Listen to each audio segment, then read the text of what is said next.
Welcome back to AniQuest. This is my recap for the anime Solo Leveling. If you enjoy my recaps, please think about subscribing. We see on an island, where a group of hunters face off against several giant monster ants. Their leader gets right up close to one of the ants and says they have to hold them back no matter what, no retreat allowed. But damn, these hunters get overwhelmed real quick. The leader is losing consciousness, and one of the ants is chowing down on his insides. It looks like he's gonna die. But out of nowhere, this dude with crazy strong healing magic saves him just in the nick of time. The leader freaks out because this guy is about to get attacked too, but boom, he gets saved too. And the guy who saved the leader calls on his teammate to finish off the ants. This next guy is a total beast, beating the crap out of those monsters easily. The first group realizes that they were just side characters all along, and these dudes who came to save them are S-rank hunters, the best of the best. They wipe out the red ants easily.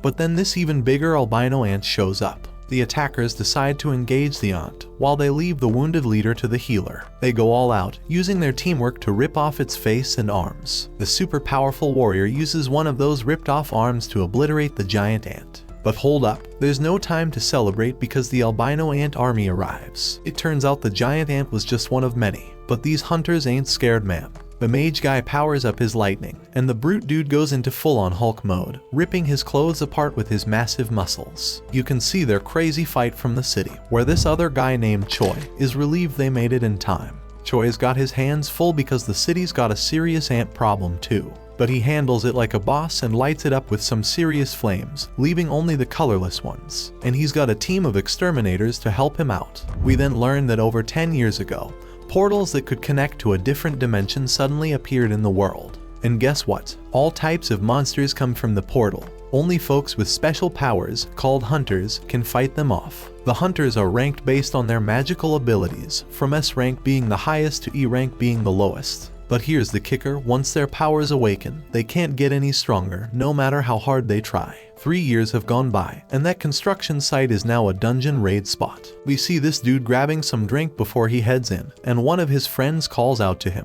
He's surprised to see him there since he heard that Park quit being a hunter. That was true, but then the economy smacked him in the face after his wife got pregnant a second time. So the dude needed to make a ton of cash real quick, and a dungeon raid seemed like the perfect way to do it. We see that our hero has arrived. His name is Jinwoo. He recently joined the group, but they've already nicknamed him the weakest hunter ever. He greets everyone as he walks in. So Park asks why everyone seems to know him, thinking maybe he's some super strong hunter, but it's the complete opposite. Jinwoo is known as the weakest hunter ever. He managed to get himself injured and ended up in the hospital in an E-rank dungeon. They might as well create a new rank just for him, like an F rank, because he's that weak. But here's the thing, his reputation as the weakest works in his favor. If they call him in for a dungeon raid, it means it's probably gonna be a piece of cake. Jinwoo heard every word they said about him, but he couldn't deny it because it was true. He's just that damn weak. This woman named Juhi calls him out, and it turns out Jinwoo knows her from a previous mission they did together. But forget the greetings, she's more concerned about his latest injuries, and asks him what the hell happened this time. They sit down, and Jinwoo explains the embarrassing fact that he got injured in the lowest ranking dungeon. And get this, the team didn't even have a healer with them, because they didn't think any hunter would be dumb enough to injure themselves there. But they didn't take into account Jinwoo Dumbass' existence. Juhi gets pissed on his behalf, but Jinwoo already knows it ain't their fault. It's his damn fault for being so weak in the first place. It's time to enter the dungeon, and they're all about to head in. So this dude named Song Cheol suggests he be the party leader for this expedition. No one objects, so he leads the way. And before Jinwoo goes in, he gets a friendly reminder to stick close to the group, so he doesn't get hurt again. Jinwoo's only weapon is a crappy little knife with barely any magic power because that's all he can afford with his measly earnings. But he swears he'll give it his all anyway.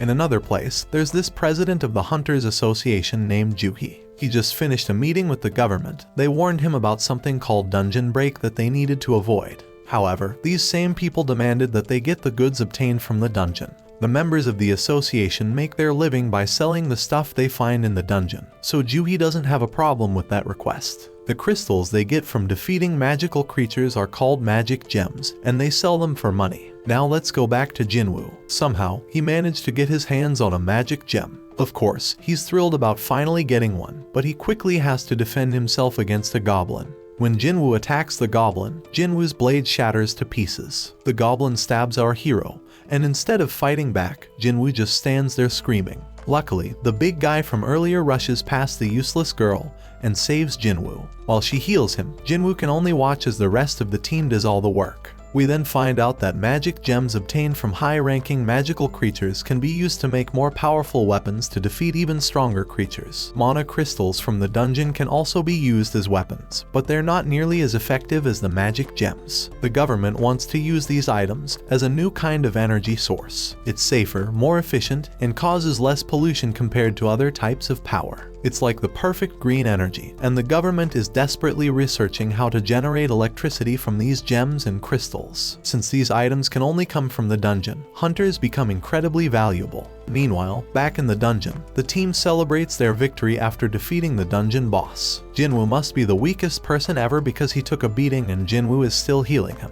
She wonders why he even became a hunter if he's always getting injured, and thinks he's gonna meet his end one day. Jinwoo apologizes, but his words don't mean much and she's just worried about him. Everyone gets their share of the spoils from the battle, but there weren't many mana crystals, so they won't make much money. Jinwoo starts to doubt himself and feels disappointed to have only gotten a measly E-rank gem. He starts questioning if it's even worth risking his life for. One guy on the team calls everyone's attention to a huge hole, and they all gather around to figure out what the heck it is. Looks like a cave, but they're in a dungeon, so it's more likely to be a double dungeon. It's rare, but they've heard of it before, and their suspicion is confirmed, because they've already taken down the dungeon boss, yet the place hasn't started closing like a regular dungeon would. It seems like there's more loot to be grabbed deeper inside. Now Song Cheol tries to be the voice of reason and suggests that they follow the normal protocol by informing the association about the double dungeon and following their instructions. But the team ain't down with that idea, because it means giving up all the untapped loot that's probably waiting for them down there. Then this guy Park says it's just an F-rank dungeon, and then he brings up his wife and kid, talking about how he needs to make more money to support them. Song Cheol gets the point they're trying to make, but he wants to hear everyone's opinions before making a decision. Each team member chimes in with a mix of approval for venturing deeper, and the realization that this is a clear death trap. In reality, 6 voices are answering to go to the cave, while 6 voices want to turn back.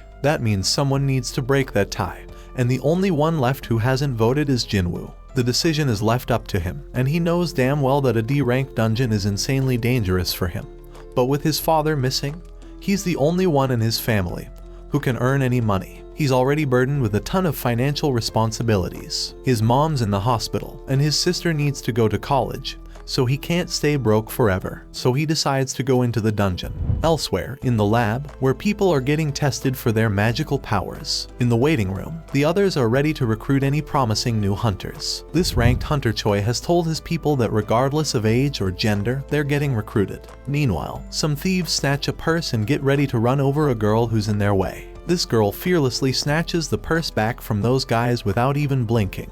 It's like it's just a regular day for her. This girl is Cha-hee, the famous S-rank hunter. She's a celebrity, but she can't handle all the attention. Her fans go crazy over her, and she makes a super dramatic exit. Back in the dungeon, the party has been walking for 40 minutes now, and they haven't found anything valuable yet. And the portal to a dungeon closes after an hour, so they only have another 20 minutes before they're out of time completely. Jinwoo says sorry to Joo-hee for making her come along because of his vote, but she's more pissed about how he doesn't worry more about his own life. If he had been stabbed just a bit higher, he'd be dead. And on top of that, she had a hard time healing his hands and feet. She keeps scolding him, and he realizes that it's only because of the B-rank healer that he can survive. Jinwoo feels sorry, so she suggests that buying her a meal would be a good apology. Our boy is taken aback by her forwardness, but before they can continue their discussion, the team discovers the boss's room. It's unusual to find such massive doors, so something feels off. Kim refuses to leave empty-handed and is determined to enter, with the others joining him.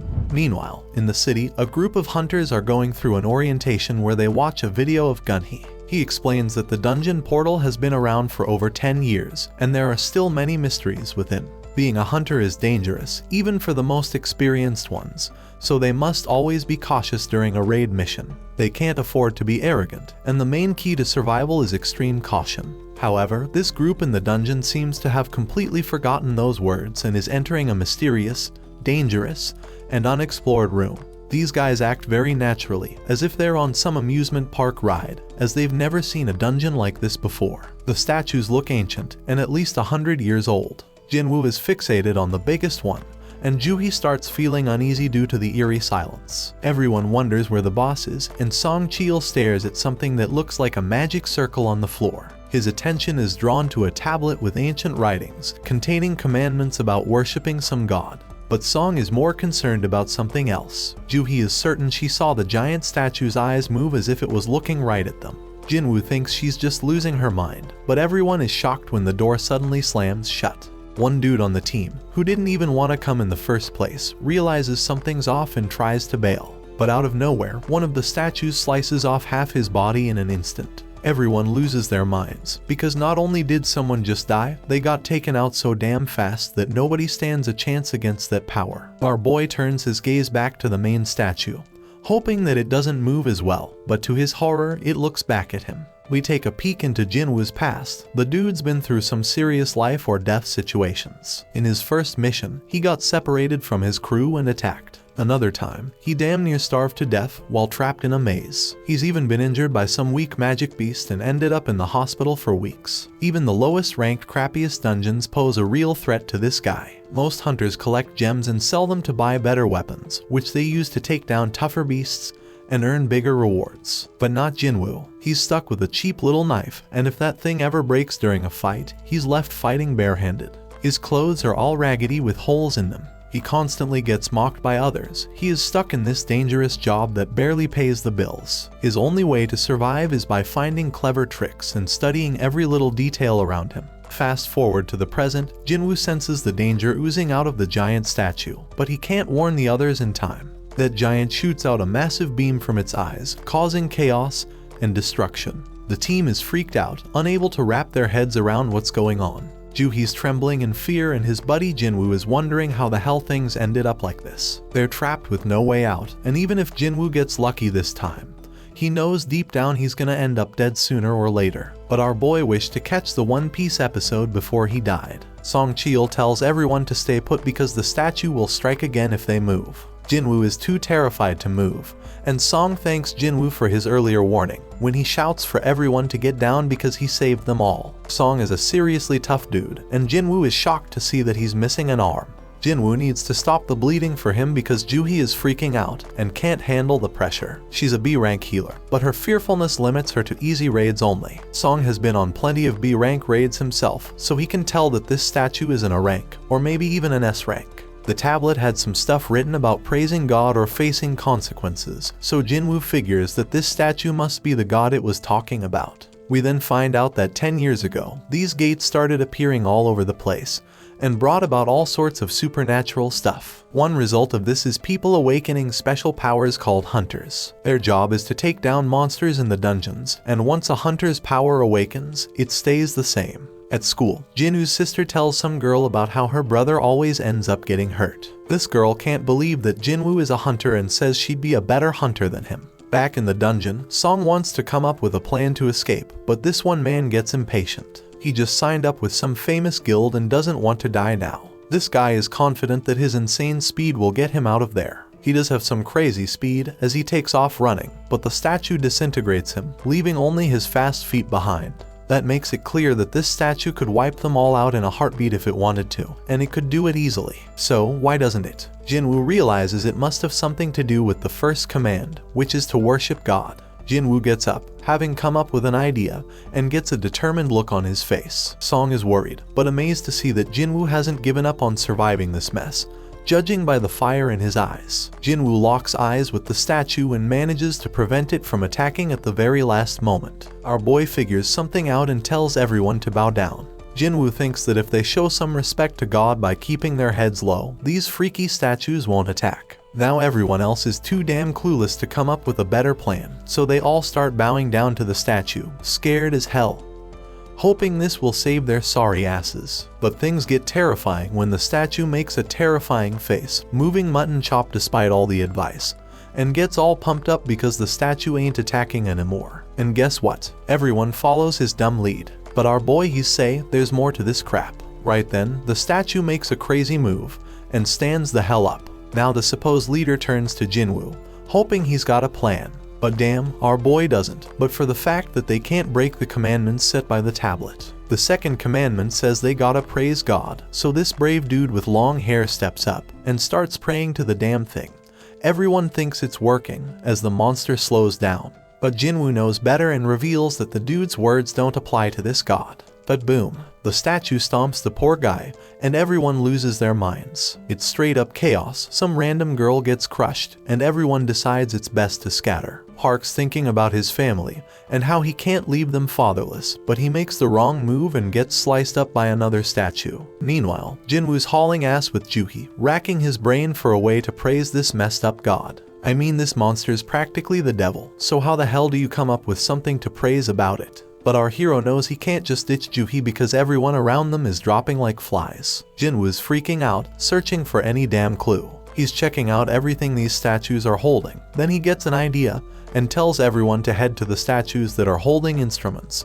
So everyone follows his lead, and it becomes clear that these statues don't attack. Instead, they start playing their damn instruments. But when our boy gets to his statue, it's not playing any music, so he figures it doesn't work with two people. Jinwoo leaves Juhi behind, and that statue starts playing its tune. He hauls ass to find his statue, but damn, he nearly gets crushed. And then someone screams because Jinwoo's landed his sorry ass in front of the wrong goddamn statue.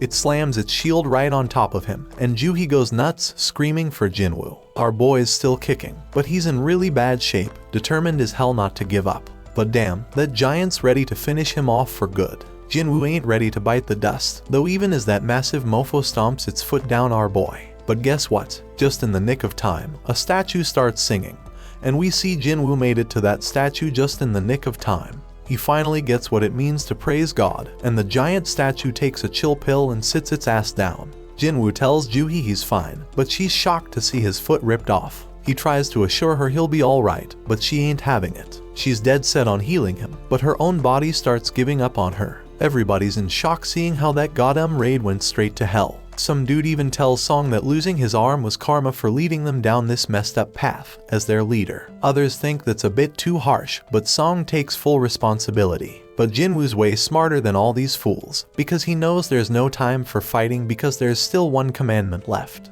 Right then and there, the giant raises an altar smack in the middle of the room. Jinwoo knows them well from the legends, where they're used for offering treasure and sacrifices to the gods. The third commandment was all about proving your faith in God. Kim figures the sacrifice gotta be someone's life, and he couldn't think of a better candidate than their leader. They've all seen their teammates die, and Song's the one to blame. So Song steps up to that altar, but Jinwoo points out it ain't all his fault, since they all voted to come down there. Then fire pops up as Song approaches the altar, and he asks Jinwoo if there's something else he gotta do. Our boy, being the smartest and bravest of them all, asks the others to help him get to the altar so he can check it out. Jinwoo ain't thinking nothing bad's gonna happen to them, so they get him there, and what do they find? And they find that more flames appear. Song keeps pressing Jinwoo for answers, but he ain't come up with any yet. Song explains the gate's been open for a whole damn week, so the statues are about to start moving again before anyone comes to rescue them. Jinwoo remembers how it takes a full 7 days for a gate to open wide open, and that's called the dungeon break. When that happens, their beasts can cross over to our side. The main goal of these raids is to defeat the dungeon boss and shut the gate down before that time's up. So if they can't beat this boss right now, that damn giant's gonna come barging into our world, and that shit's straight up terrifying. Back in their world, Jinna goes to see Jinwoo's mom, and they start chatting. But damn, their mom is in really bad shape. In the dungeon, Jinwoo tells the scaredy cats of the group to come over to the altar. He predicts that they need a flame for each person. Once they do it, more flames pop up, and the damn door opens wide. They're all freaking out, thinking it might be a trap. And to their surprise, the other statues start moving towards them. Everyone is panicking, but Jinwoo keeps his cool and starts analyzing the situation. This freaking genius is something else. He tells everyone to keep their eyes on the statues because they won't move if we're watching them. Everyone follows his orders, and shockingly it works. Everyone's doing their best to keep their eyes on those terrifying statues, but then this one chick gives into fear and tries to haul ass toward the door. As soon as she crosses the circle, her flame goes out, but she manages to make it out the damn door. Song Cheol can't figure out what the hell is happening. The door closed a bit, but the girl made it out alright. He thought we were supposed to stay in the circle, so naturally, he turned to Jinwoo for answers. Jinwoo's just as confused, but he starts analyzing everything again. Those blue flames have been burning out over time. One of the fire ones went out when that girl escaped. The first order was to revere, the second was to praise, and the third was to prove our faith. Jinwoo is damn sure that the door must be a trap. This situation is dangerous as hell, and it's messing with our heads, giving us false hope. It makes him wonder if this is some test of our faith in this god. Jinwoo gets thrown to the ground as the next dumbass decides to make a run for it, and the same shit happens. His flame goes out, the door closes a bit more, and he seems to escape. Kim starts thinking about leaving too, but Jinwoo warns everyone not to move. If anyone else leaves, we won't have enough eyes on the statues to keep them from moving. He reminds everyone that as long as we keep our eyes on those statues and stay put, we'll be safe. Jinwoo shows off his deduction skills once again, saying that the blue flames are like a damn timer, and when they're all gone, we can leave. Kim points out that there's also a chance we'll get trapped when the timer runs out. He admits he didn't expect Jinwoo, the weakest member, to achieve this amount of success. They're only alive thanks to him, but Kim's got a family waiting for him, and he doesn't want to die. He just wants to make it home, and can't risk Jinwoo being wrong. Kim says sorry and bolts out the door. Our boy won't have enough eyes to keep tabs on all these damn statues. Those statues start moving again. Jinwoo ain't about to bite the dust here though. Things are worse than ever, but he reminds himself that he's pulled through tough situations before. But damn, things are worse than ever now. But Song Cheol shockingly tells Jinwoo and Juhi to leave. He predicts that as long as one person stays by the altar, the door will stay open. And since Jinwoo and Juhi have some long lives ahead of them, he insists they should be the ones to make a run for it. Song Cheol wants Juhi to look after Jinwoo, but the poor girl's legs give. Things couldn't possibly get any worse, and Song realizes that Juhi must have pushed herself too hard to heal Jinwoo. Things have gone to the dogs, so Jinwoo tells everyone to leave him behind. Juhi needs someone to carry her ass out of there, and Song's the only one with 2 working feet. Juhi thinks she should be the one left behind, but Jinwoo reminds her about that lunch date they had planned.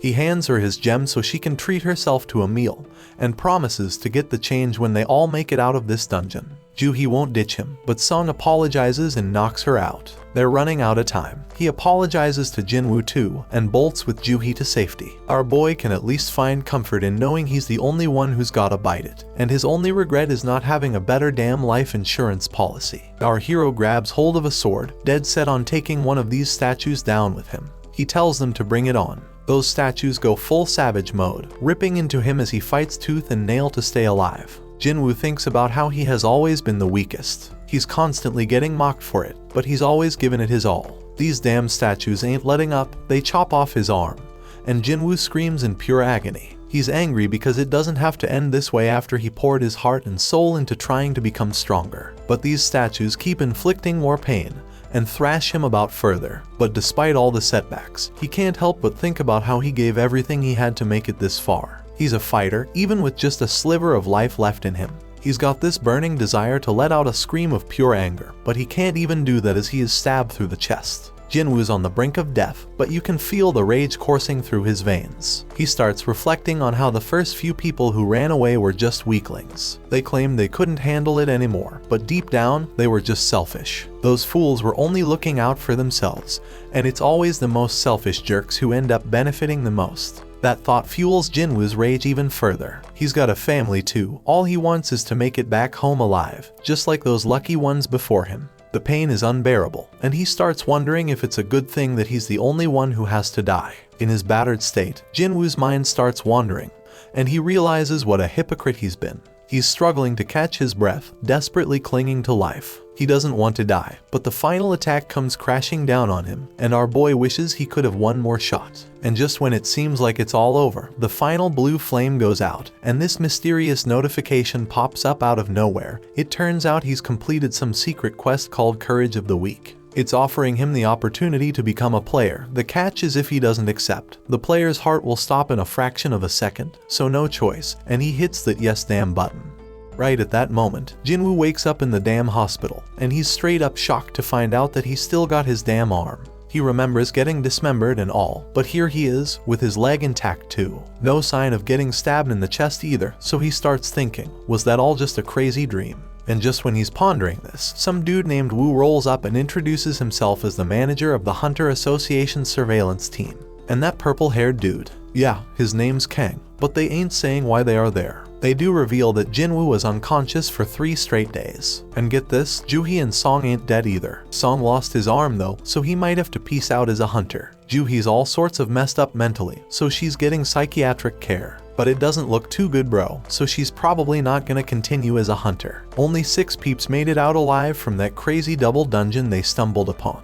Being a hunter is always a risky business, but what went down that day was a real tragedy. And here's the real mind-boggler, when another guild showed up later after being alerted by the survivors, and they found just Jinwoo. No signs of the temple or their statues. The survivors all told the same wild-ass story, which is hella hard to believe. Everyone's stories match up perfectly, so nobody's suspecting them. It's a crazy situation. And now, Wu's got this theory. He looks at Jinwoo and asks if he has a second awakening. Wu explains that a hunter's power is determined when they awaken it, and it doesn't change after that. But on some crazy rare occasions, a hunter can go through a second awakening. This mind-blowing event can push them past their previous limits, even to the O or S rank. Jinwoo gets all pumped up, thinking about this, and Wu brings out this meter thing to test Jinwoo's power. Wu figures that if they really went up against an instant-level magic beast as the survivors said, a low-level hunter wouldn't stand a chance. And since there ain't a single monster trace left behind, the most likely explanation is Jinwoo's second awakening.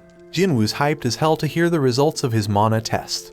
But damn, the results ain't looking good. Wu admits they messed up, and they leave. Turns out Jinwoo only scores a lousy 10 on the test. Even E rankers usually get at least 70. A score of 10 puts Jinwoo in civilian territory. And to top it off, the dungeon just vanished, so they can't even investigate how Jinwoo pulled off survival. Jinwoo's bummed out by the whole damn thing, but he can't help but wonder why those guys didn't ask about the freaking thing floating in the air. He's freaking out, wondering if he's the only one who can see this, and then he realizes it's like a touch screen or something.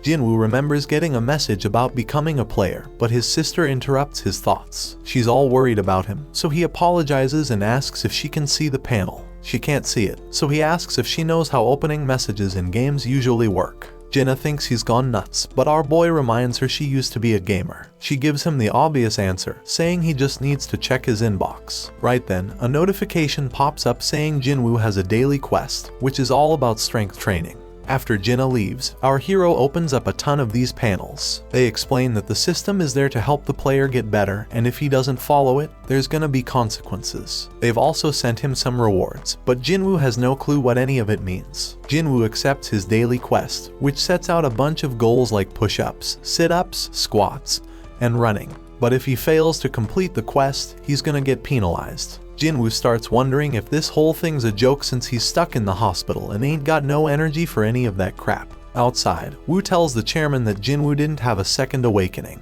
The whole incident's still a mystery, so they gonna mark it as a special case and look into it more. Meanwhile, Mr. Choi tells Cha-hee that she gonna be part of a B-rank raid as an instructor. This raid's gonna test and train the recruits, and he can't think of a better instructor than her. Cha-hee doubts her teaching skills, but Mr. Choi tells her to just fight like she always does, and everyone gonna learn from watching her. He goes on to explain that the Hunter Guild is one of the top 5 guilds in the country, but they ain't nothing special on the international stage. Hunters can't level up on their own, but they can improve their collective combat skills. Somewhere else, another gate opens up, and the observers are all like, damn, when are the hunters gonna show up? At the freaking hospital, Jinwoo falls asleep as the clock reaches midnight. Then a damn notification pops up, saying he didn't finish his quest, and suddenly the ground starts shaking like crazy. Jinwoo is frigging terrified when he finds himself in the middle of a damn desert, and to make things worse, there's this giant creepy caterpillar monster right in front of him. But suddenly another notification pops up, saying he's got a penalty quest, and he's gotta survive for 4 freaking hours. Back at the hospital, the nurses are all like, where the hell is Jinwoo? Because he's nowhere to be found.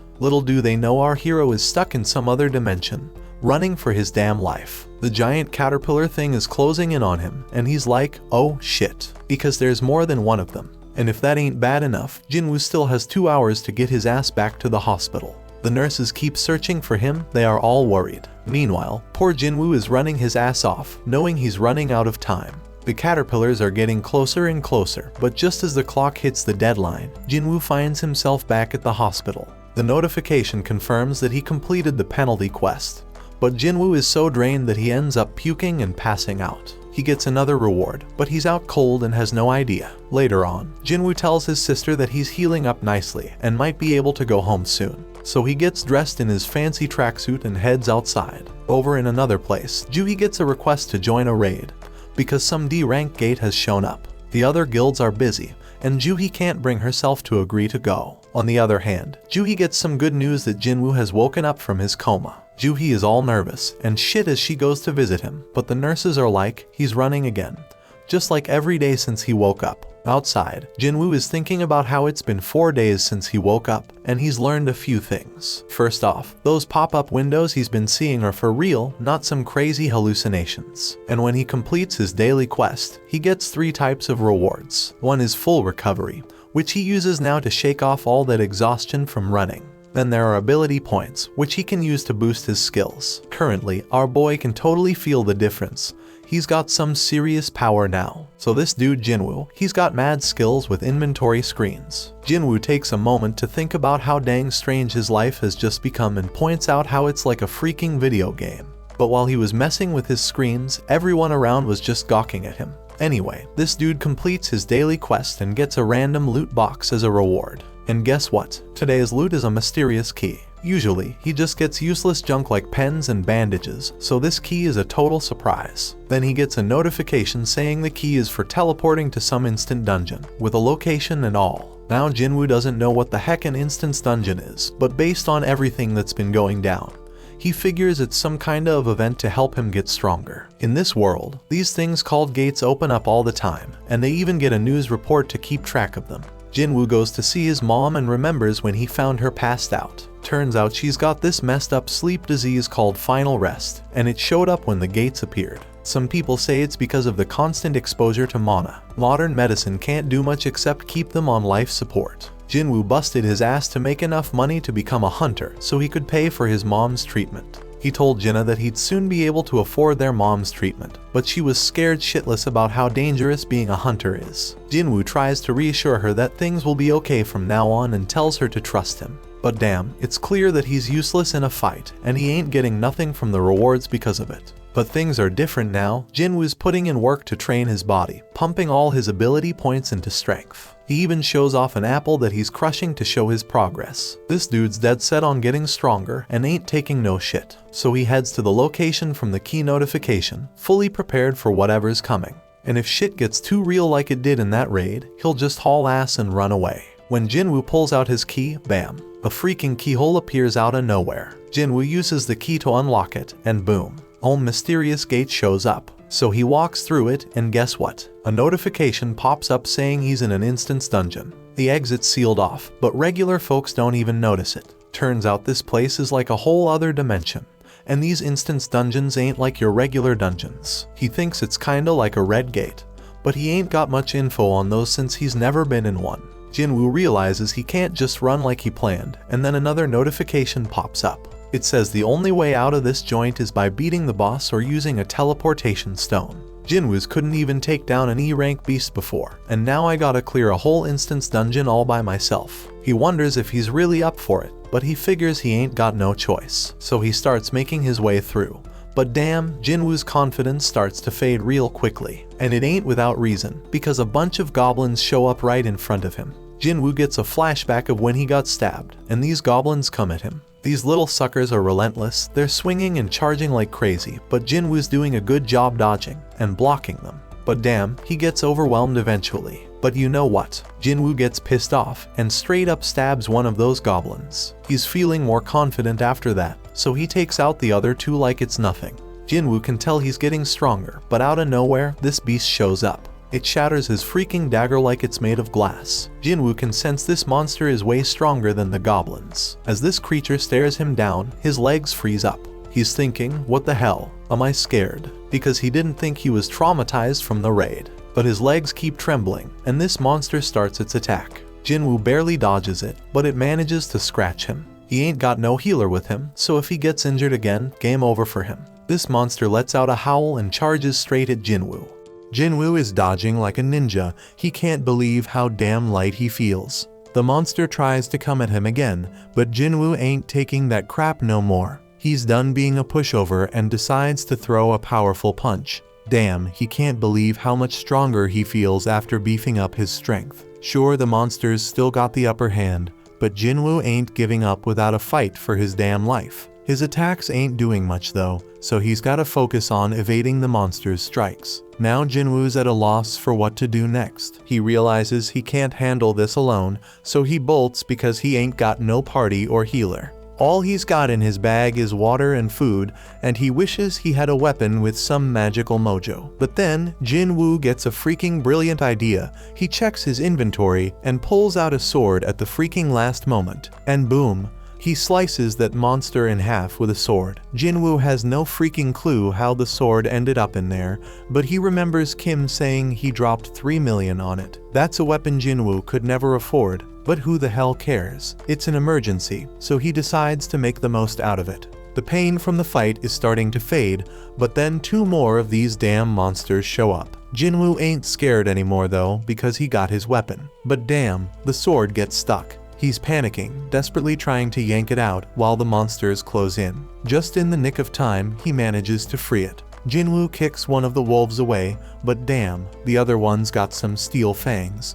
He kicks that sucker and tells it to find something else to chew on because he just got his sword. He takes down that monster, and now there's only one left. But Jinwoo's like, these things ain't nothing compared to the giant statue. Now all Jinwoo's gotta do is act tough, and the remaining wolf runs off like a scaredy cat. When he finally gets a break, Jinwoo realizes he's reached level 2, something that never happened with his daily quests. He figures it's because this was real combat, and he realizes all his stats go up by 1 when he levels up. So he gets 5 points from real combat, while daily quests only give him 3. Fighting is more efficient, no doubt about it. He ain't sure exactly how much 1 point makes a difference yet, but Jinwoo's certain that strength is the most important stat of them all. He's got it at 32 now, and he feels like he's walking on air. He thinks the higher his base abilities grow, the more points he'll gain. Our boy is more fired up than ever now that he's found a way to get stronger. So he goes to check the beast for essence stones,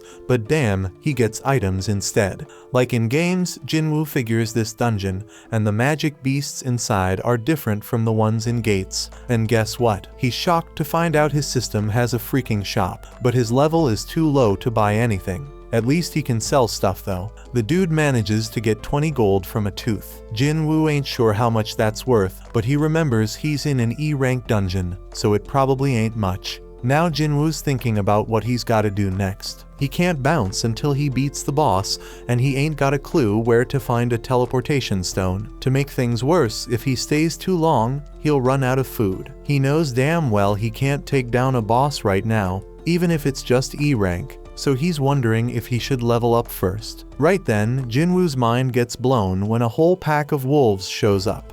Jinwoo tells himself not to be scared because he already knows what dying feels like. This time, he charges straight at them wolves and starts slicing them up like a meat. Jinwoo promises he ain't going down easy, but he knows them wolves ain't gonna give up either. This dude's getting a little crazy because he wants the fight to last and be intense. He just wants to get stronger, so he's gonna follow all them ridiculous rules from the system. Jinwoo chops through all the monsters and notifications pop up everywhere like crazy. When he's done, he gets a final notification saying he's now the wolf assassin. Outside, some folks walk by a portal and they wish the damn city would do something about it already. Inside the dungeon, Jinwoo's dead tired, and he realizes his sword's about to give out. Just then, he gets a notification explaining the perks of being a wolf assassin. Jinwoo gets a 40% boost to all his abilities when fighting animal-type monsters. And guess what? When he checks his inventory, he finds a whole bunch of fangs and a cloak. But here's the real kicker. He also finds a teleportation stone. Jinwoo thinks about using it to bail, but he hesitates because he might never get this easy of a chance to get stronger again. He's got no clue what's gonna happen to this dungeon when he leaves. It might just vanish into thin air. It could be like some limited time event in a game and vanishing without a trace. Faced with this tough decision, Jinwoo decides to keep moving forward. Meanwhile, Juhee gets a call from the Hunter Association saying there's been a dungeon break at a gate nearby. They're running low on healers, so they need her help. Juhi feels guilty because she turned them down before, but now she's like, damn, Jinwoo worked his ass off, I gotta step up. While Jinwoo's still fighting in the dungeon, he realizes the higher his level gets, the easier it is to kick monster ass. Plus, the text describing them starts changing colors. White means they're weak as hell, orange means they're on par with him, and red means they're seriously strong. Those wolves that were red before, now they're white. That means Jinwoo has seriously leveled up like he's become a beast. Jinwoo knows there's this one monster lurking downstairs that he can't mess with at his current level. His perception skills are on point now, and he can feel something straight up terrifying down there. This monster is so damn powerful, it's giving him mad goosebumps. Jinwoo's sword is almost done, and he ain't see any more room for leveling up in this area. But his whole goal is to get stronger, so Jinwoo decides to just go down the damn stairs. When he reaches the bottom, bam, something attacks him with lightning speed, and he barely has time to react. Jinwoo's sword snaps in half, and this massive serpent pops up in front of him. Damn, Jinwoo's mind is blown, because even with all his leveling up, this beast's name is still orange to him, which means it's insanely tough. It's crystal clear that this snake is the boss, and there's no way his sword can pierce its thick scales. He knows for sure that fighting without a weapon would be a death sentence, so when the snake strikes, Jinwoo goes all out with his sword. This colossal snake knows how to pack a punch, so Jinwoo needs to figure out a way to get around its defenses. But damn, this thing's armor is hella tough, so all Jinwoo can do is run for his life. The snake whips its tail like a straight-up badass, and Jinwoo knows he's screwed if he gets hit. He does his best to block it, but he takes some serious damage. This creature doesn't quit. Jinwoo gets tossed around like a rag doll, and he even has a train launched at him. Our boy thought he had gotten stronger, but it wasn't enough. The train barely misses crushing him, and Jinwoo starts questioning himself. How much stronger does he gotta get before he stops being the laughingstock? He remembers when people called him the weakest hunter ever, and it hits him hard. Song was the one who spilled the beans, and he pumped up Jinwoo to prove them all wrong. As this snake straight up overwhelms him with its crazy power, tossing him into a whole new area, Jinwoo has an epiphany. He got stuck with that nickname because he was weak, the same reason he got mocked. Jinwoo takes a second look and realizes that those with mad strength always have the upper hand in any situation. But the powerless ones ain't got nothing to do around the strong except shake in fear and stand around like losers. The weaklings always get looked down upon. You might be smart, creative, and caring, but when you face some serious strength, none of that's gonna save your sorry ass. Jinwoo figures out that being kind won't get him anywhere, so he's gotta toughen up. With this newfound determination, Jinwoo straight up jumps on that snake. The ferocious monster throws him off,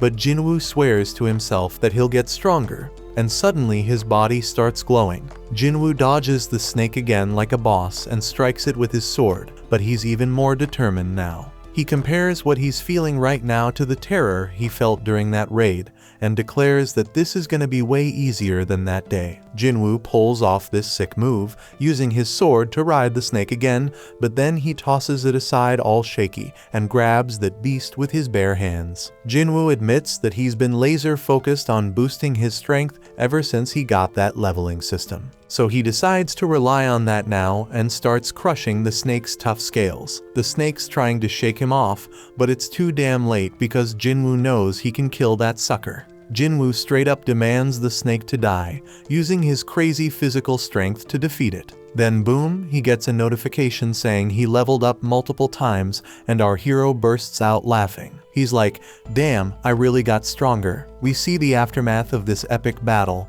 Another notification explains that he just kicked the Swamp King's ass. He gets this badass dagger made from the serpent's fangs that's twice as powerful as Kim's sword. It even has paralysis and drain effects, oh, and he also gets this toxic potion that'll make his skin tough as nails, but mess up his muscles permanently. Now the dungeon turns into a train station, and Jinwoo realizes he beat the whole damn thing by himself. He's walking around with his broken sword, but there's nobody in sight. Some soldier tells Jinwoo to find shelter, but he quickly figures out that Jinwoo is a hunter. The soldier's like, my bad, let's go kick some ass together. There are monsters all over the place, so Jinwoo figures it must have been a dungeon break, and some magic beast came out of a portal. The soldier says they handled most of the situation, but there's still one huge badass monster left. Jinwoo's perception ability has gone through the roof, and he can sense where the boss is. We see this massive golem wrecking shit,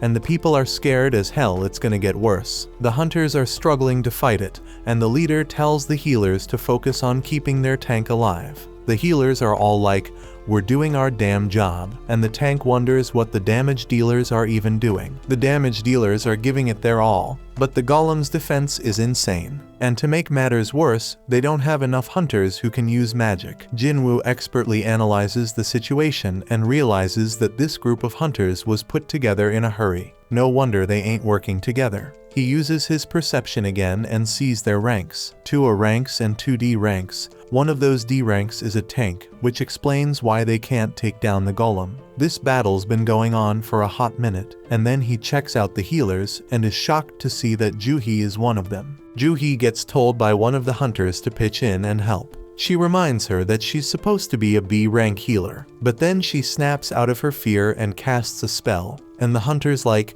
"Stay focused, girl." But poor Juhi can't shake off those creepy memories of the giant statue, so she loses her concentration again. Jinwoo notices she's still freaked out, but he doesn't blame her because he's feeling the same way. Then it hits him that things have actually changed. This golem is a weak-ass D rank boss, way weaker than the one he just fought. The hunters start freaking out because they're losing the battle real quick, and they realize they ain't got a chance without a higher ranked hunter. That's when Jinwoo gears up for an attack and figures out that they can take down the golem if they can just break through its defenses. Jinwoo plans to lend them a hand by using an attack strong enough to pierce through the stone. Jinwoo hurls his busted sword with so much force that it straight up shatters the golem's shield, and the hunters start wailing at it. They barely lay a finger on it and manage to bring it down. They can't believe they actually did it, but the tank guy ain't convinced. He's all like, "None of our attacks were doing squat before. What the hell broke that thing's defense?" He's dead certain it wasn't any of them because they couldn't even scratch the damn thing.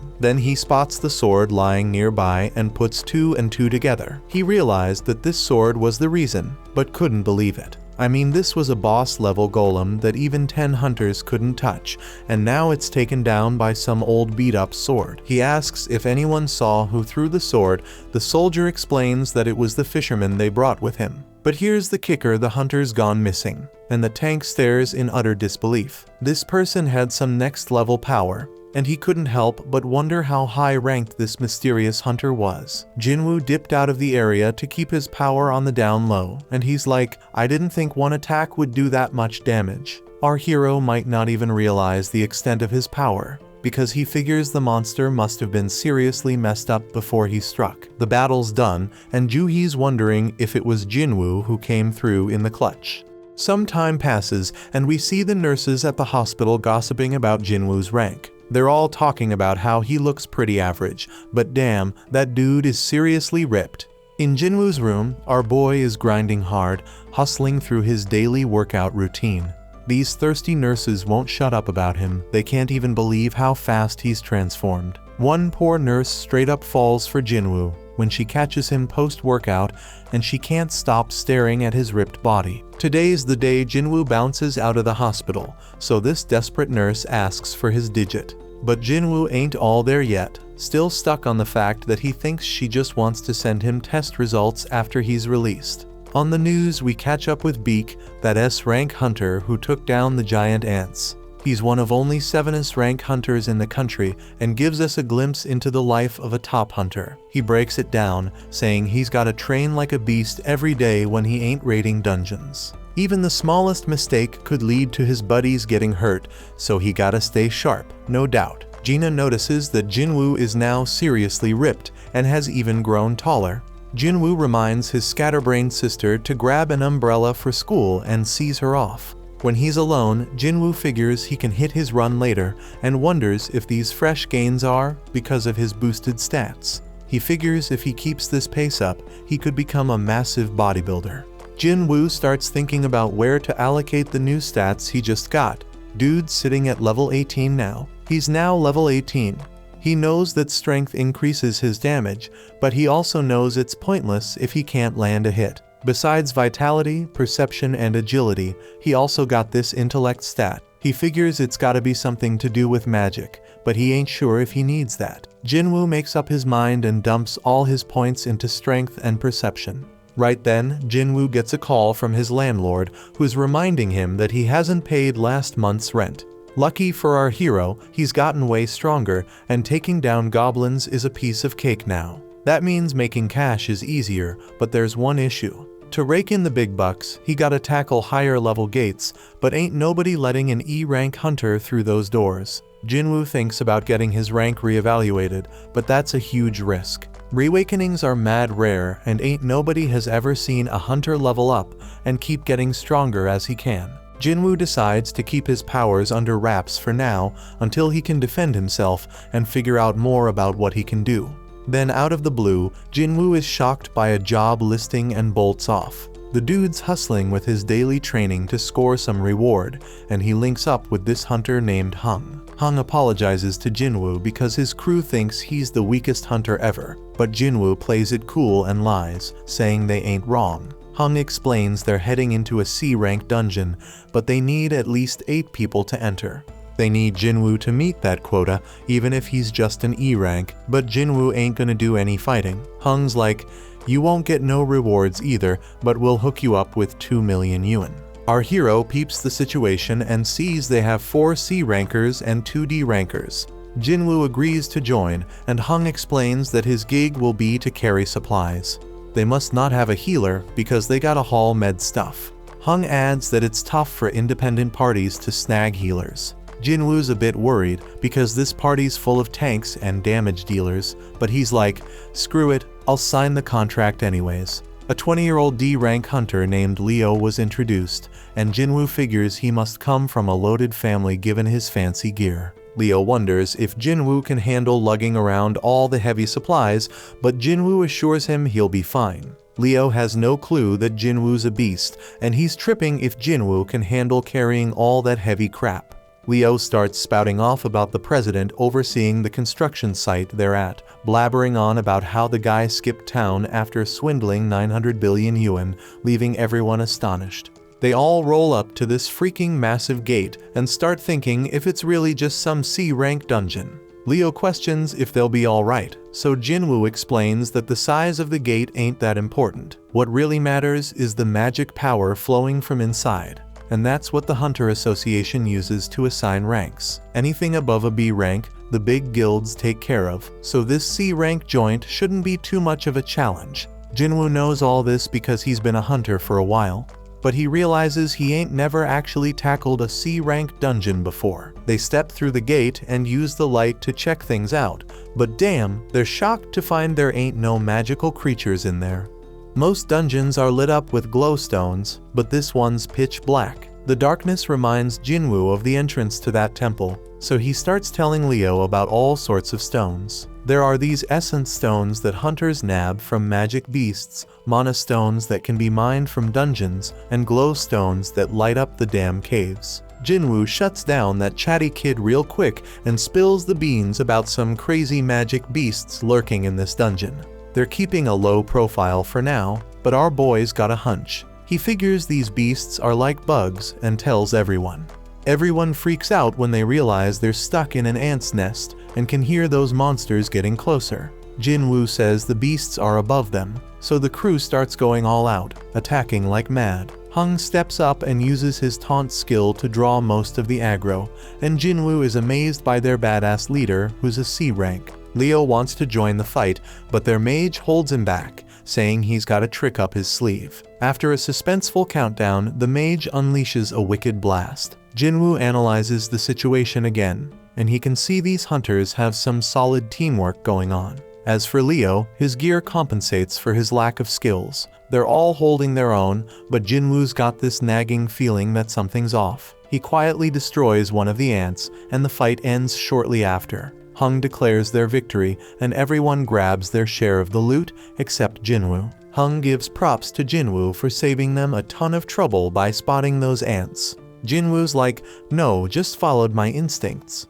But then Hung noticed that some of the ants were messed up, and it wasn't from swords or magic. He thinks maybe some other magic beast got to them, but that would mean there's something even stronger lurking around here. Several ants were torn to shreds, so Hung wondered what could be big enough to take them down. Leo spills the beans about how his pops hooked him up with a bunch of sick gear for his first raid, and Jinwoo's stoked to hear that. He ain't sure why yet, but he tells Leo they gotta be extra careful. Over in another spot, a dude working out gets startled by a loud noise of destruction. But don't trip, someone tells him to chill because it's just their guild master training, and turns out it's Beak. This dude is a beast, and the kid's jaw drops when he sees Beak smash through a massive stone with just one hit. Beak doesn't even flinch and says it wasn't even a good warm-up. Back in the dungeon, Leo's still worried about Jinwoo carrying everything.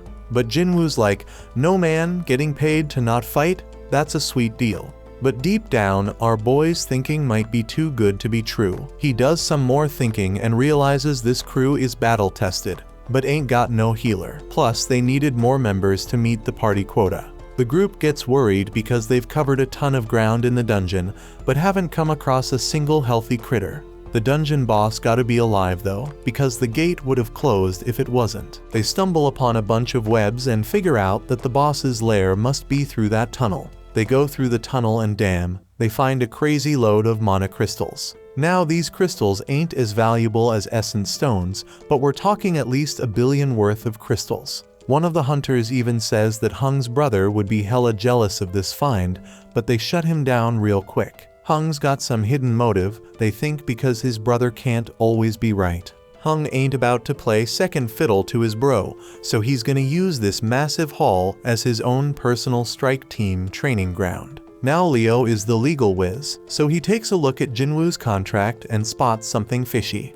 He tells Hung that the contract only says Jinwoo ain't getting a cut of the battle drops, but mana crystals ain't battle drops. That means they gotta split their findings 8 ways instead of 7. Hung all smiles and agrees, but he reminds them that the dungeon boss is nearby. They gotta defeat that boss to close the gate, so they gotta haul those mana crystals out before they take on the spider boss. Lucky for them though, the spider's snoozing. But Hung flips out on one of the hunters because they forgot to bring the transport gear. Hung tells Leo and Jinwoo to chillax while they go fetch the gear, and he assures them that the spider won't wake up unless something pisses it off. Hung points out that they're both newbies to C-rank dungeons and tells them to just trust his decision. He's got some business to discuss with his team, so they're gonna take a break too. As they leave, Jinwoo starts analyzing the situation again. He finds it weird that they ain't got any experienced folks to call in and help them meet their quota. From a good distance, we peep at how wicked Hung is. He straight up orders one of his crew to seal off the boss's chamber. The dude follows through, and Leo realizes they got backstabbed. This is exactly what Jinwoo was worried about. He remembers how Song warned him that there are some real crooks in their line of work. Raiding dungeons is no joke. Accidents happen all the time. And in that chaos, crimes can go unnoticed. Ain't no security cameras in these dungeons, so as long as there ain't no survivors, there won't be no evidence.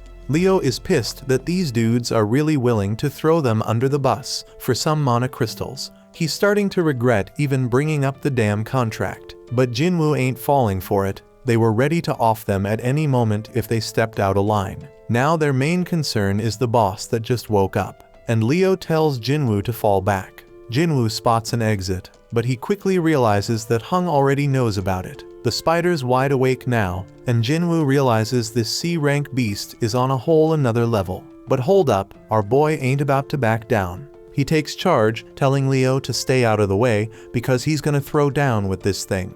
Jinwoo summons his weapon and declares he's gonna beat its ass.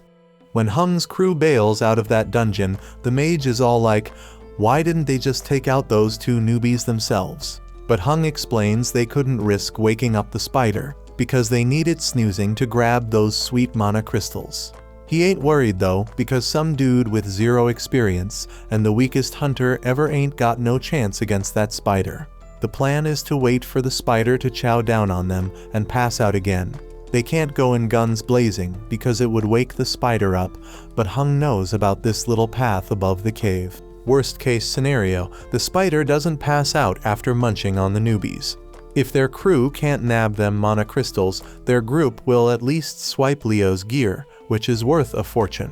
Hung and the mage both agree they can't take on the spider themselves, and Hung makes it clear the spider shouldn't be slept on. That boss is straight up deadly, and it's just a matter of time before those newbies get smoked. Inside the dungeon, Leo tries to talk Jinwoo out of fighting the boss, because only a B-rank hunter could take down a C-rank dungeon boss solo. Even an elite level C-rank wouldn't stand a chance, so Leo thinks they should bounce and find a way out. Jinwoo recognizes that Leo's right. Even though he's had a second awakening and leveled up, he still sees himself as weak. The Golem and Venom bosses were both D ranks, so this spider is on a whole another level.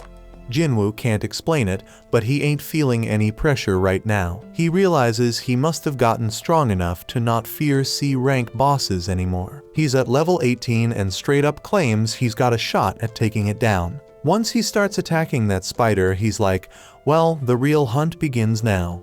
Over in another spot, this big shot named Goto, the president of the Hunters Association, is exhausted from being stuck in a bunch of boring meetings. His driver offers to spar with him to cheer him up, and Goto can't say no when a young buck looks up to him. Back in that dungeon, Jinwoo realizes the spider's skin is hella tough. Its attacks pack a crazy punch, and if Jinwoo gets tagged even once, he's a goner for sure. Leo closely watches Jinwoo's movements and instantly figures out that this ain't how no E-rank hunter moves.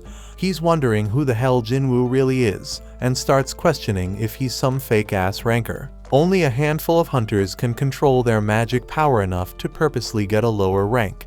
Them folks are called false rankers, and usually they're psychos who get a kick out of killing. Leo's starting to regret going into that dungeon, and Jinwoo realizes he can't even put a dent in that spider's tough hide. Jinwoo's fatigue is skyrocketing, and the dude needs to wrap this fight up real quick. His dagger's got some sick paralysis and drain powers, so he figures that's gonna be his ticket to victory. Jinwoo's gotta target the spider's weak spot with those moves, but damn, he's hella surprised when the spider busts out an acid attack. Jinwoo's gotta close the gap, so he decides to use a cool new skill called Dash. He uses it to smack that spider right in the face, but his dagger's debuffs don't stick. Jinwoo ain't one to throw in the towel though. He decides to keep wailing on that spider as much as he can. Dude's pushing himself harder and harder, but his fatigue catches up to him, and that spider lands a nasty hit. Jinwoo's about to get squashed, but guess what? He remembers he's got a reward left from his daily quest, so he cashes it in and fully recovers.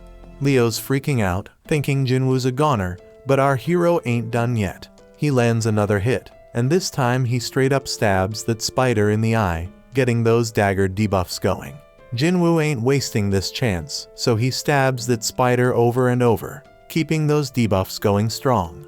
Eventually, that spider just can't take it anymore and goes down for the count. A notification pops up, saying Jinwoo just took down the dungeon boss. Jinwoo knows he got lucky not picking a reward before diving into that dungeon, because he'd be 6 feet under right now for sure. Leo's mind is blown, seeing Jinwoo take down a dungeon boss all by himself. He's more convinced than ever that Jinwoo's some kind of fake ranker. Jinwoo scores a gem from that spider, and Leo rolls up, offering to carry their supplies from now on. Leo straight up idolizes Jinwoo now, telling him to chill and take a break while he handles the mana crystals. Just then, Hung and his crew show up, and they're hella surprised to see the newbies still kicking. In a training room, Goto straight flexes on Wu, showing off his mad skills by totally overpowering him like it's no biggie. Goto gives props to Wu, saying he feels way better now. Wu's mind is blown that the prez ain't even rusty. Goto explains he ain't as strong as before, but he can tell Wu's been grinding hard. Wu acknowledges that training can't level up a hunter, but it can level up their skills. Goto points out that a hunter's gotta be physically and mentally strong, especially in dungeons where you have the worst kind of people lurking. Back in the dungeon, Hung's crew concludes that the newbies only survived because this spider must have been dumb as a rock. They straight up clown the spider for losing to low-level hunters. Hung spills the beans to Leo that he knows Leo's from a rich family, but Leo's like, who cares? That's when Hung drops the bomb and tells Leo he's only getting one chance. He tells Leo to straight up off Jinwoo. Hung's like, usually we kill the people we recruit for our party so we can keep all the loot ourselves. But hey, if Leo agrees to join us, we won't off him.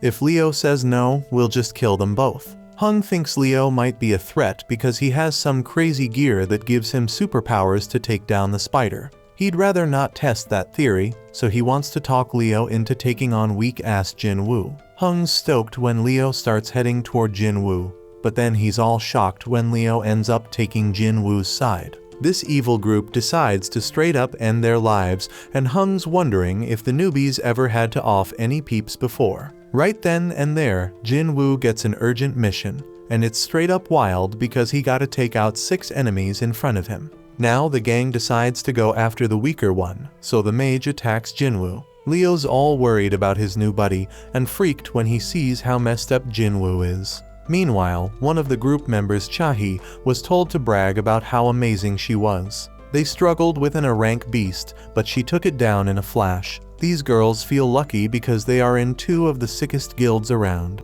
After all, there are all sorts of messed up stories about the other squads, like those strike teams with crazy high death rates. Back in the dungeon, Hung's like, it's game over, Jinwoo's done for.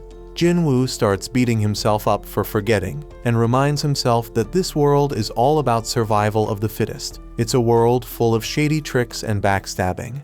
He's straight up fuming because he forgot this truth and realizes he got numb to it. Jinwoo's chilled out now, and he's thinking about how he straight up messed up because he was careless and too damn cocky. This level system is pushing him to kill, so he's wondering if it needs him alive for some reason. He figures this system ain't just being nice, it wants him alive. But that's not all, it also wants him to be strong.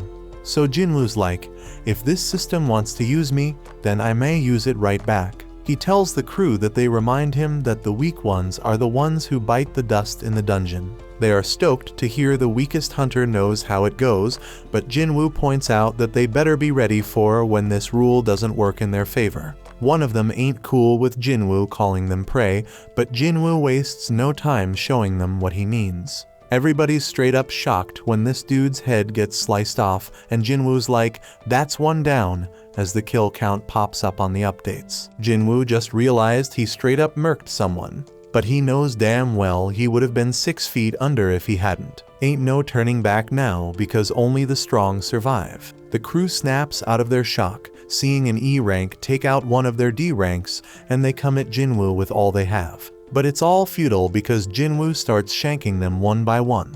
His debuffs kick in, and he takes out 2 more suckers. The archer is the next to bite the dust under Jinwoo's wrath, followed by the mage. Now there's only one left, and Leo's mind is blown, because Jinwoo's way stronger than when he faced the dungeon boss. Hung buffs up his body and thinks about how he is certain that Jinwoo is tired after dealing with the boss and 5 other hunters. Plus Hung's made his body as tough as steel, so he figures Jinwoo's dagger won't even scratch him. But Hung starts his attack, and our hero catches him off guard with his lightning speed.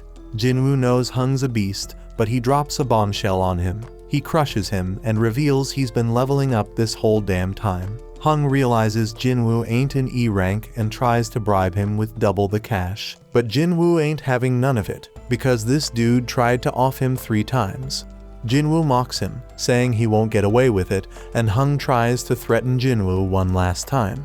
But Jinwoo reminds him that Hung himself said whatever goes down in a dungeon stays in a dungeon. Hung tries to play tough one last time, but Jinwoo straight up ends his sorry ass. Jinwoo's mission is accomplished, but the whole dungeon starts to crumble because they took down the boss. When they make it out, they're the only ones left standing after the spider showdown. The official ain't buying it because they're the lowest level peeps, but she gets distracted by some used gear.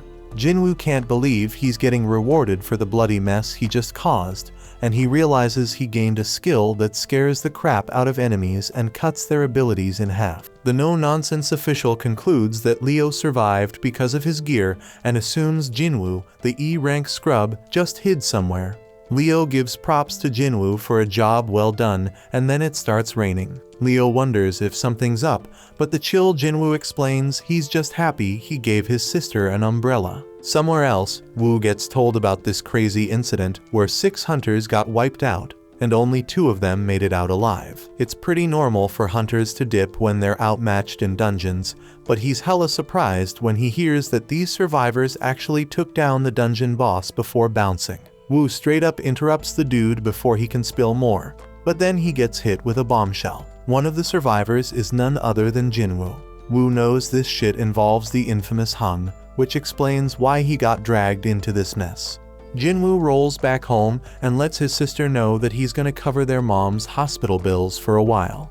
Gina thinks he must have scored big cash from his last raid, but she's like, hold up, bro, you ain't even injured. She figures he must have had a solid-ass team making it easy to take down the bad guys. Jinwoo admits that it was a piece of cake, not just because he was way stronger than them, but also because he didn't hesitate to finish them off. In the past, he would have looked for an escape route, but the new Jinwoo was ticked off at them for even thinking they had a shot against him. He wonders if leveling up made him bold, but he reminds himself that they were humans, not dungeon monsters. Gina snaps him back to reality, and he remembers why he's getting stronger. It's so he can stay alive and hold it down for his family. So if he had to do what he did in that dungeon again, he would. Just then, some harmful substance gets detected in his body, and he realizes it's from what he's drinking. But Jinwoo keeps sipping, and he notices he ain't getting drunk at all. Then a notification pops up, revealing a reward he got from that double dungeon.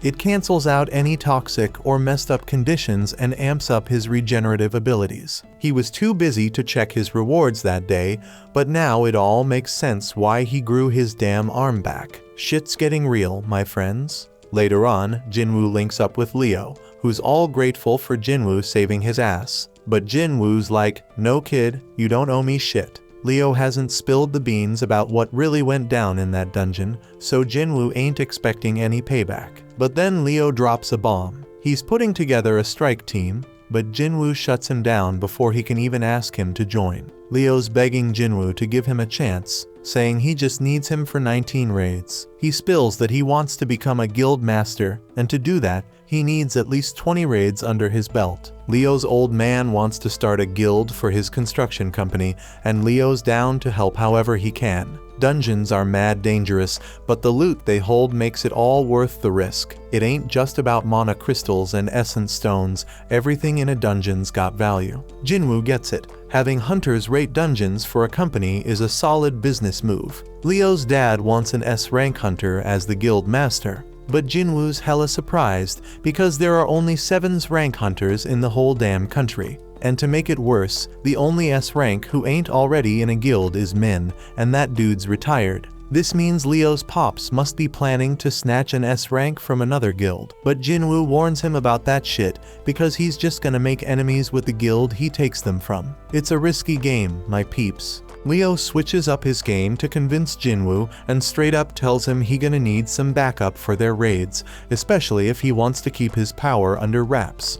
And that's a genius move because it'll be way more convincing to his old man if he succeeds rolling with a low-rank hunter like Jinwoo who's playing pretend. Leo shows Jinwoo the building they're planning to use as the guild headquarters and says it's worth a crazy amount of money, like 30 billion yuan. That's some serious dough, man. Leo wants to give it all to Jinwoo in exchange for his help in completing 19 raids. Jinwoo would have been all over that offer in the past, but things have changed since he became the only dude who can level up. He's dead certain he can reach S rank or maybe even higher the way things are going. But there's still too much unknown about his powers, and it would be too risky to team up with someone. So Jinwoo shuts it down and declines the offer. Leo ain't ready to give up just yet though. He promises to take Jinwoo's secret to the grave, but one look from Jinwoo sends chills down his spine, and he bounces. Meanwhile, Hung's younger brother Wang is super pissed about his brother's death and demands to know about the 2 survivors. His assistant Laura is straight up shocked when he asks what happens if he kills someone in another country, but she spills the beans anyway.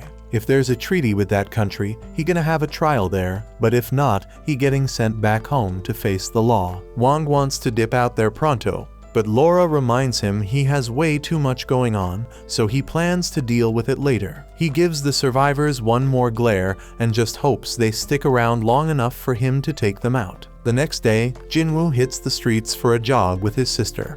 Jinwoo asks her what she'd do if she had a crazy 30 billion yuan, but she can't even imagine what to do with that kinda cash because it's too damn unrealistic. When Jinwoo's flying solo, he notices his system counter keeps ticking even after he hits his goal. Gina catches up to him, but he already made up his mind to test how far that counter goes, so he takes off running again. He figures out it stops at double the goal, and after trying out all the tasks, the daily quest goes undercover. The reward for this gig comes with some straight up random loot boxes, but there's a catch: one's blessed and the other's cursed. Jinwoo ain't playing around, so he decides to roll with the blessed one for the day, and boom, he hits the jackpot. Homeboy scores another key, and it ain't just any key, it's the key to the Demon King's castle, and it is an S-level acquisition.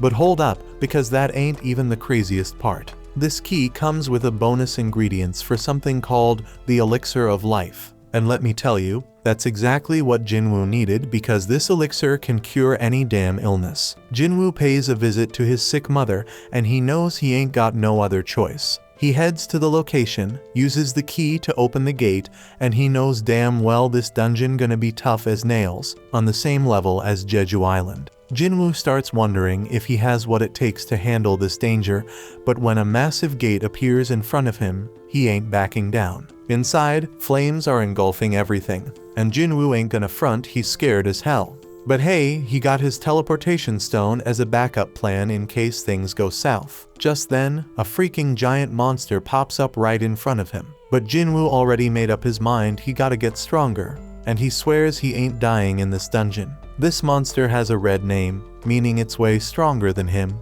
but Jinwoo has the advantage of being a wolf assassin. Our boy uses dash to close the distance real quick and starts wailing at the beast. But man, he barely does any damage, even with the bonus effects. Jinwoo tries to activate his murderous intense skill, but the debuff gets cancelled out. Our boy tries to hit the monster with his other debuffs using his dagger, but they get cancelled out too. This monster is straight up brutal as it tears into Jinwoo, and he's screaming in pain. Damn, homeboy did lose his arm, and his health is dropping like crazy as the beast straight up crushes him. He already lost a third of his life, but it gets even worse, because this beast unleashes its 3-minute rage skill, boosting all its abilities by a freaking 100%. The monster's attacks are coming at Jinwoo too quick for him to dodge, so he ain't got no choice but to use his full recovery reward to grow his arm back. But just when he thinks he's making progress and hurting the beast, turns out he's dead wrong, and he just keeps taking a severe beatdown. Jinwoo's HP keeps dropping as he gets straight up stomped on, but he manages to buy himself a bit of time by kicking dirt at the beast. And damn, his system keeps warning him like crazy, making it crystal clear that it doesn't want him to kick the bucket. The more this keeps happening, the more Jinwoo realizes this ain't your average reawakening. Jinwoo knows he is way over his head now,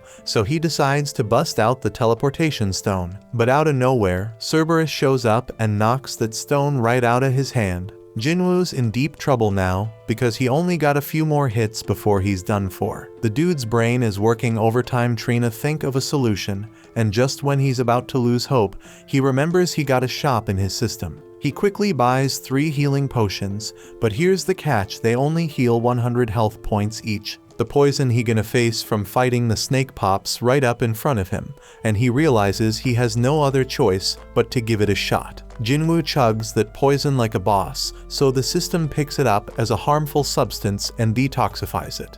It's a complete success because Jinwoo's muscles stay intact, and now he takes 20% less physical damage. Cerberus ain't playing around, and it lands a straight devastating attack on Jinwoo. But Jinwoo ain't giving up just yet, man. Homeboy declares he can still move, and guess what? The 3-minute timer on the monster's rage skill is up. The effects wear off, and now the damage Jinwoo inflicted on its eye starts taking its toll on the beast. Jinwoo seizes the opportunity and starts landing multiple attacks, finally making a dent in that sucker.